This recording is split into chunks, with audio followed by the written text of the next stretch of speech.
Welcome to the stage, Plastiguage. This cost me an entire $6. You get a red one and a green one. We're going to use the green one because that's able to measure smaller distances.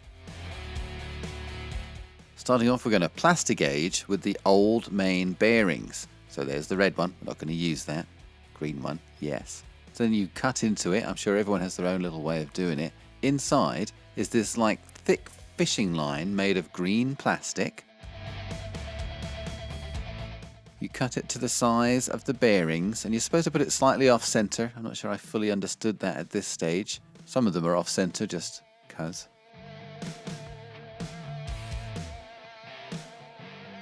Once they're all in there, then we're going to put the crankshaft on top of them.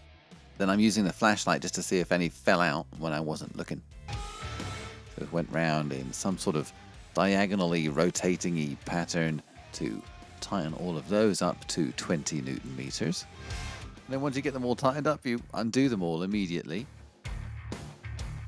Doesn't have to be immediately, but there's no reason to wait.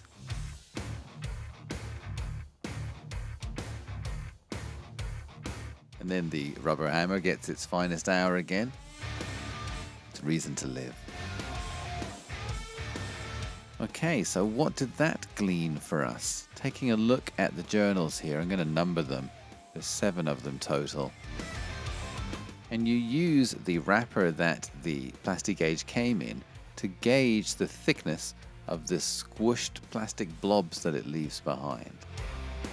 Now, I was wondering about the clarity of the blobs and the fact that that one there, just where I'm working, was totally missing on one side. And that really is down to having oil residue. This crankshaft is not clean enough right now for Plastiguage. I know that now because I did it a second time and it came out much better, and we're going to look at that a little later on.